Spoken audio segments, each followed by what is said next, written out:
Professor Logan, right now, which economic indicators, whether related to inflation, labor, or GDP, do you think are the most important to pay attention to understand the state of the economy? Yeah. So, I mean, traditionally, of course, like we always look at the unemployment rate, and unemployment is still, by historical levels, quite low at the moment. It's about 4.1%. And economists kind of view that as almost full employment, meaning that, most people who want a job and are able to work are able to find work. Now, they might not be able to find the work that they want. They might be involuntary part-time workers. They might not be able to find full-time work. But 4.1% is quite low. I mean, it's way, way lower than we had, obviously, at the height of the pandemic. It's way lower than we had during the Great Recession, from 2008 to 2010. But there are other figures, that are really important. If you look at the monthly job growth figures, if you look at the hiring figures, some of those kind of paint a much less rosy position of the economy right now, and especially as it affects young workers and including graduates. So, in many ways, graduates, either from San Francisco State or, anywhere across the country, they're going into quite a tough job market at the moment. And, again, during the height of the COVID pandemic, everyone's sort of learned to talk about terms like quiet quitting.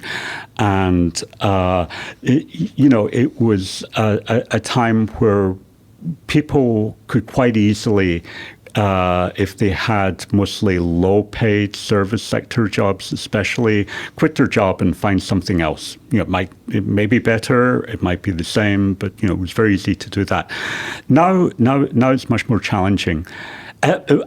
One of the things that sort of really interests me, just because a lot of reporters have called me and asked me about it in the last couple of weeks, is both what's happening with the federal workforce in Washington, D.C., how that's likely to affect the economy more broadly. And, one particular aspect of that is, we've seen quite sort of draconian return to office mandates, both at the federal level, but also here in the state of California, both for state workers and now for city workers in San Francisco too. And we've seen this with a lot of big companies too. Not all corporations are doing this to the same extent, but it's really interesting. Again, a lot of people, I think, have a tendency to think of like working from home as something that was a product of the pandemic.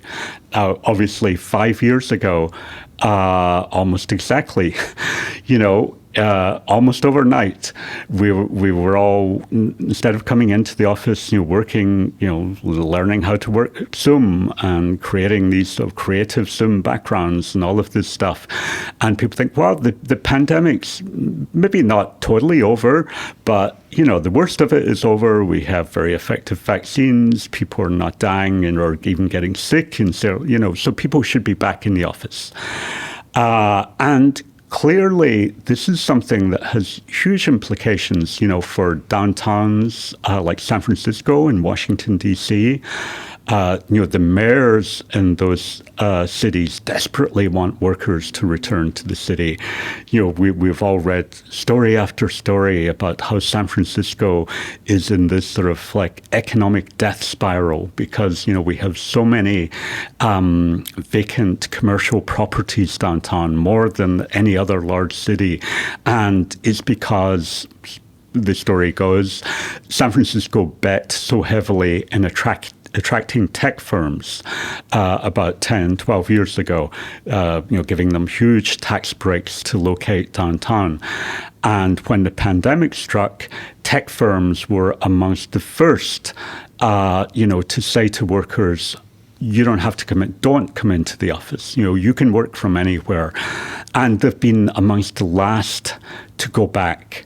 and to want to go back. So, and the same in DC. With DC, I mean, DC is actually, one of the other sort of tech hubs. There's lots of others, New York City, Seattle, Austin, Texas, North Carolina has, etc. But DC is a significant tech hub, but there, obviously, this story was mostly to do with federal workers. So tens of thousands of federal workers who would be going into the office again. And they've not returned to the office. And even under the Biden administration, this was something that was actually a sort of contentious issue. There were times when the Biden administration said that it wanted more federal workers to return to the office. And certainly the mayor of Washington, D.C., was very vocal about that, wanting people to return to the office. But it hasn't really happened. I mean, huge numbers, percentages of federal workers are working either completely from home or mostly from home. And so, when the Trump administration came in, obviously, perhaps, certainly one of the most controversial things that they've done is, of course, putting Elon Musk in charge of the so-called Department of Government Efficiency, DOGE, whose mandate is to cut billions of dollars off of the federal budget and to cut tens of thousands of federal workers to reduce the size of the federal workforce. And one way that they've attempted to do that, quite frankly, is to have very sort of draconian return to office mandates. Say to people, you have to be back in the office minimum of 4 days a week. And if you're not, we consider this your sort of resignation. You're, you saying that you don't want to work here anymore. The problem, and this is true in other parts of the workforce, but it's definitely true of federal workers. Most federal workers are unionized. There's a variety of different unions, but the biggest one's called AFGE, the AFGE, the American Federation of Government Employees. And most of those unions signed new collective bargaining agreements last year, which included provisions to allow workers to continue to work from home if their job allowed them to do so.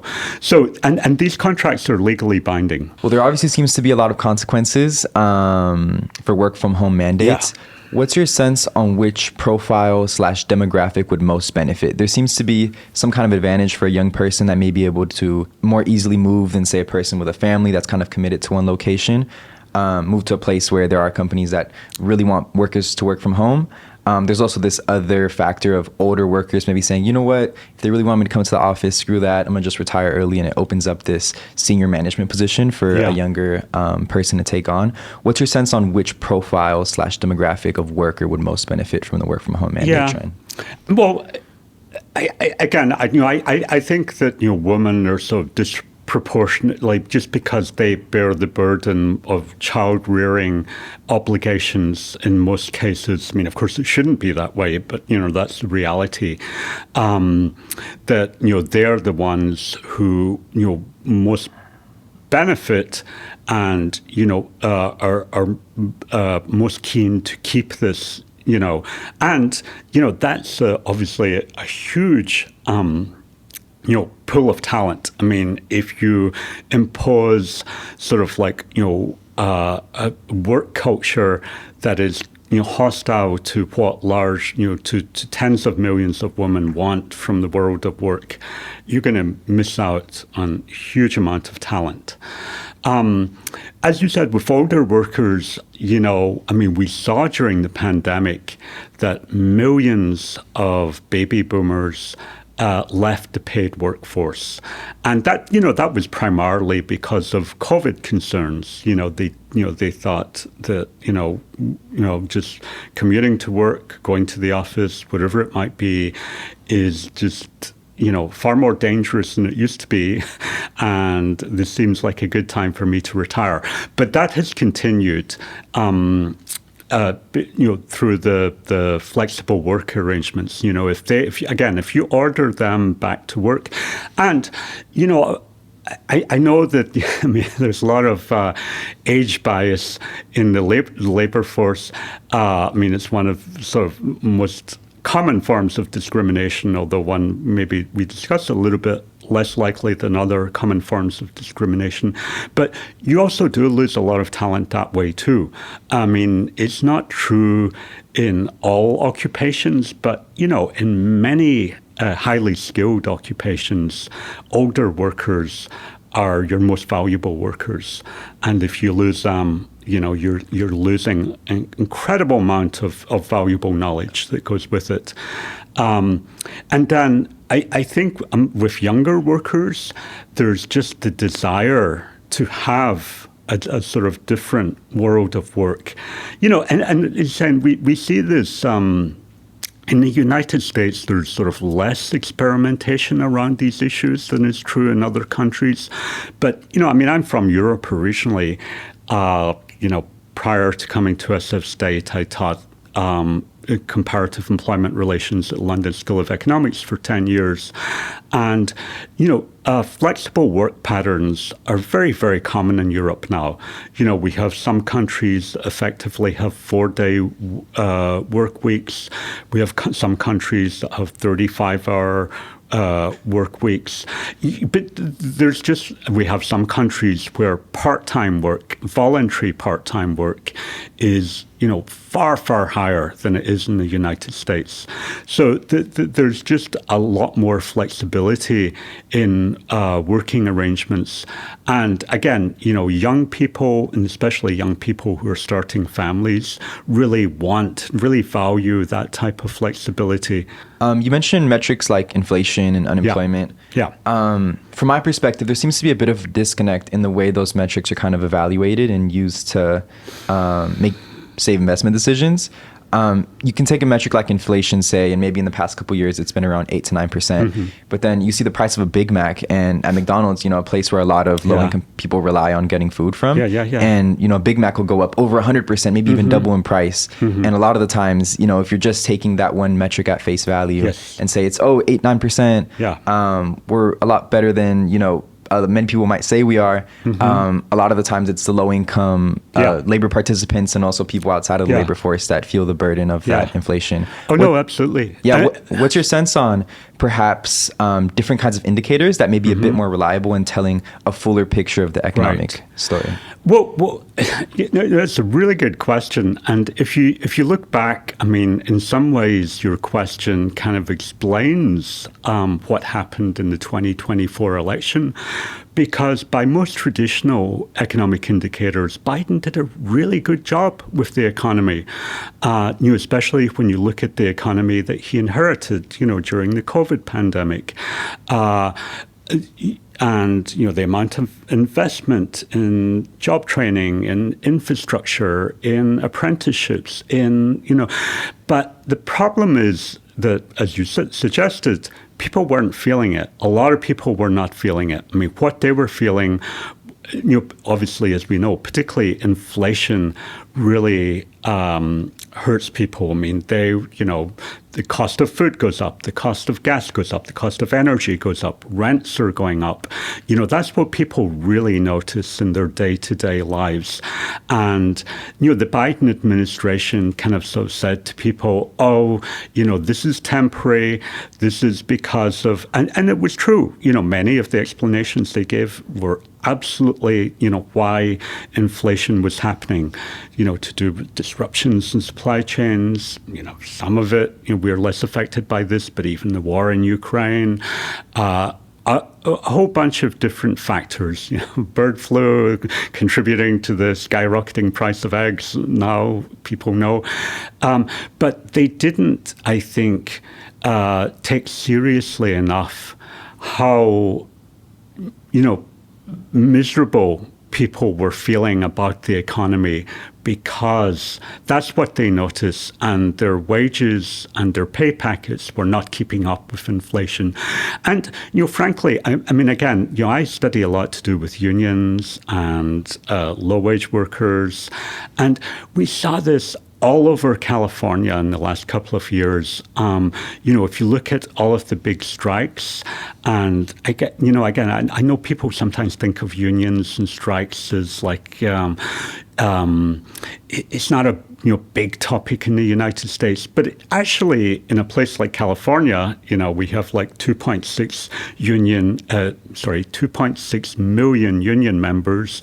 Over 50% of the public sector workforce is unionized. We have the biggest, single labor movement anywhere in the country. Anyway, and big urban centers like Los Angeles, San Francisco, Sacramento have hundreds of thousands of union members. So the strikes that we saw in the hotel industry, and we saw a big strike in 2023 and late 23, early 24 in Los Angeles for tens of thousands of hotel workers. We saw a strike that lasted for months in San Francisco. And these are things that really affect San Francisco's economy because, as you know, tourism is a huge part, and convention business and that type of thing. And people were thinking, we're just emerging from this sort of economic devastation that was caused by the pandemic. And now we got a hotel workers strike. This could not be worse timing. But when you look at, and we saw it with Kaiser Permanente workers, again, one of the biggest healthcare strikes in American history in California last year. And what they were all demanding, because, say, they're represented by a union, they have the right to go out and strike and demand huge pay increases. And when you look at what they were demanding, it seemed like a very large, like 25%, 30% over, the lifetime of the next 3 or 4 year contract. But it was always because they were saying, and quite rightly, our members can't even afford to live in the city they work anymore. They have to commute 2 hours to get to work and 2 hours to go back to work. And so, there are millions of people in California, and California, of course, is quite a wealthy state, compared with the rest of the country, who wages over the past, really since the Great Recession, have fallen behind, especially the cost of, either renting or buying a house. It's just become impossible for many Californians, and particularly young Californians. But, say the cost of utilities, the cost of gas, the cost of food, people feel those things very directly. And so, time after time after time, we had labor disputes in California and in the rest of the country where people were saying, we've fallen so far behind over the past 10, 15 years. And now there's a tight labor market. There's low unemployment. Firms are having difficulty attracting workers and keeping workers. Now is the time for us to make up for that lost ground. And you did see that. But lots of other workers, of course, if they're not represented by unions, they don't, for the most part, unless you have skills, are in very, very high demand. If you're, incredibly skilled software engineer, if you have like other tech or financial skills that are in high demand, yes, you can negotiate a higher wage on your own. But for most people, individual bargaining, as they call it, is really individual take it or leave it. You have to do these things collectively. So for people who are not represented by unions, it's either, they often refer to it as in academic literature as voice or exit. You either stay on the job and you advocate for better conditions, or your only other choice is to leave and to find another job. So this is a sort of ongoing crisis, and it's going to be one, depending on what happens with the economy, it will affect this next administration too, because it has not gone away.